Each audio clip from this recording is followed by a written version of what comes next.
सभी YouTube family members को नमस्कार। आज हम समझेंगे डायबिटीज़ के पेशेंट में कंधा जाम अक्सर हो जाता है, तो किन वजहों से ये कंधा जाम होता है उसके बारे में हम थोड़ा सा समझेंगे।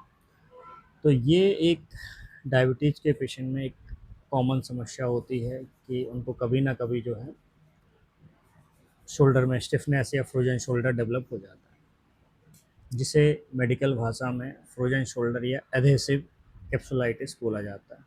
और ये खासकर जो है लंबे समय तक अनकंट्रोल डायबिटीज़ की वजह से होता है। इसके अगर हम फिजियोलॉजिकल एस्पेक्ट के आधार पर अगर समझें तो डायबिटीज़ में क्या होता है, ब्लड शुगर लगातार ज़्यादा रहने से ग्लूकोज धीरे धीरे प्रोटीन जैसे जो हमारे कोलेजन वगैरह होते हैं तो उनसे ये जुड़ने लगता है।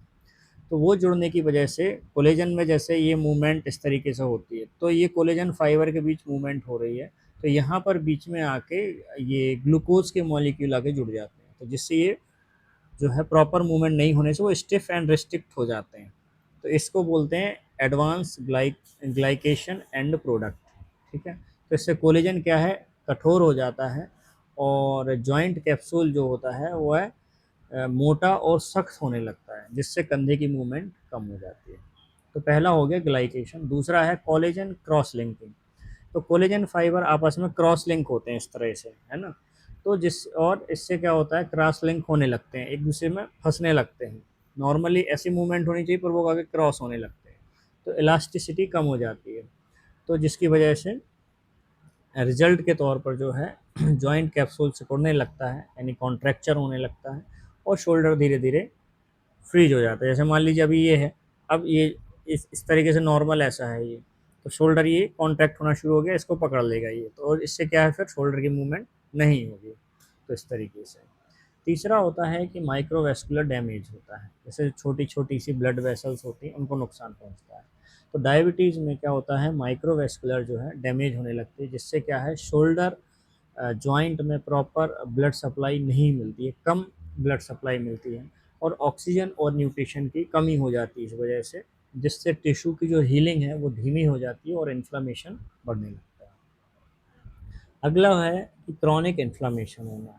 तो हाई शुगर की वजह से इन्फ्लामेटरी केमिकल जो कि साइटोकाइंस वगैरह होते हैं वो बढ़ जाते हैं, जिसकी वजह से जॉइंट कैप्सूल में स्वेलिंग आ जाती है, पेन प्लस स्टिफनेस होता है, और मूवमेंट जो है रिस्ट्रिक्ट हो जाती है, हाथ प्रॉपर ऊपर नहीं उठा पाता है पेशेंट।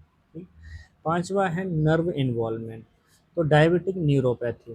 तो डायबिटीज़ में नर्व भी जो है प्रभावित होती है। ठीक है, तो इसके इफेक्ट से क्या है, शोल्डर मसल्स का कोऑर्डिनेशन खराब हो जाता है, पेन परसेप्शन बदल जाता है, यानी मूवमेंट कम और स्टिफनेस ज़्यादा हो जाती है। छठवा एक और चीज़ आती है कि रिड्यूस्ड साइनोवियल फ्लूइड मूवमेंट। तो जब कम मूवमेंट होगी वहाँ इन्फ्लामेशन रहेगा, तो जिससे क्या है साइनोवियल फ्लूइड क्या है कम सर्कुलेट होगा, जिसकी वजह से जॉइंट में लुब्रिकेशन घटेगा और जो है स्टिफनेस बढ़ती है।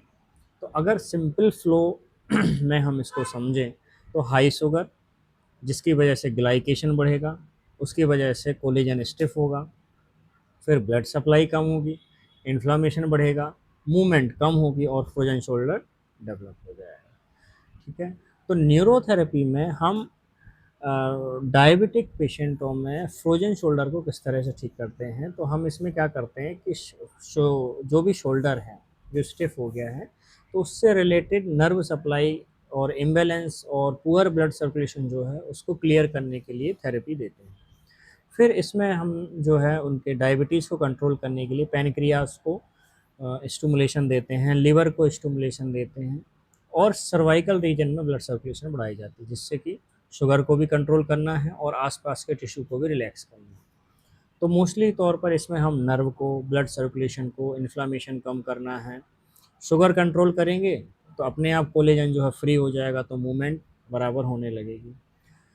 तो इसीलिए जो है न्यूरोथेरेपी ऐसे बीमारियों में बड़ी कामयाब ट्रीटमेंट के तौर पर जानी जाती है, क्योंकि हम इसमें ब्लड शुगर को कंट्रोल करेंगे तो आपका जो है कोलेजन फाइबर फ्री हो जाएंगे, कोलेजन फाइबर फ्री होंगे तो सर्कुलेशन बढ़ जाएगा, इन्फ्लामेशन कम करने का ट्रीटमेंट देंगे तो इन्फ्लामेशन घट जाएगा, जिससे कि दर्द भी कम हो जाएगा, कैप्सुलाइटिस कम हो जाता है, वो ठीक हो जाएगा, फिर उसके बाद जो है शोल्डर फ्री हो जाता है।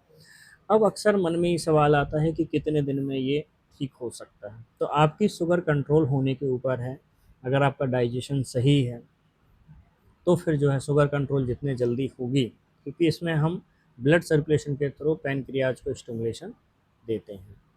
तो शुगर कंट्रोल जैसे 15 दिन, महीने भर में, क्योंकि इसमें हमें अलग-अलग ट्रीटमेंट देने पड़ते हैं। आपके शुगर कंट्रोल का ट्रीटमेंट देना है, ब्लड सर्कुलेशन या ब्लड क्लॉट को घोलने का ट्रीटमेंट देना है, इन्फ्लेमेशन का ट्रीटमेंट देना है, मेटाबॉलिज्म का ट्रीटमेंट देना है, इन्फ्लेमेशन का ट्रीटमेंट देना है।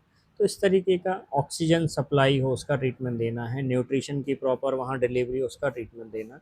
तो इस तरीके से अलग-अलग ट्रीटमेंट के एस्पेक्ट को ध्यान में रखते हुए आपको ट्रीटमेंट दिया जाता है, और ये हर एक इंसान की अलग-अलग हीलिंग के ऊपर निर्भर करता है। कोई इंसान जल्दी ठीक होता है, कोई इंसान थोड़ा-सा लेट ठीक होता है। तो ये बॉडी की प्रॉब्लम जो उनको डिजीज़ेज़ हैं उस पे निर्भर करता है, उनकी उम्र पर निर्भर करता है। जैसे यंग पेशेंट जल्दी रिकवर होते हैं, तो ओल्ड एज में पेशेंट जो है थोड़े से स्लो रिकवर होते हैं या उनको डबल टाइम लगता है, तो उस पे डिपेंड करता है। पर ये डायबिटिक पेशेंट में फ्रोज़न शोल्डर जो है ये ठीक हो सकता है, और इसके लिए आप जो है अपने नज़दीकी न्यूरोथेरेपी सेंटर पे आप संपर्क कर सकते हैं। ठीक है, बहुत बहुत धन्यवाद, नमस्कार।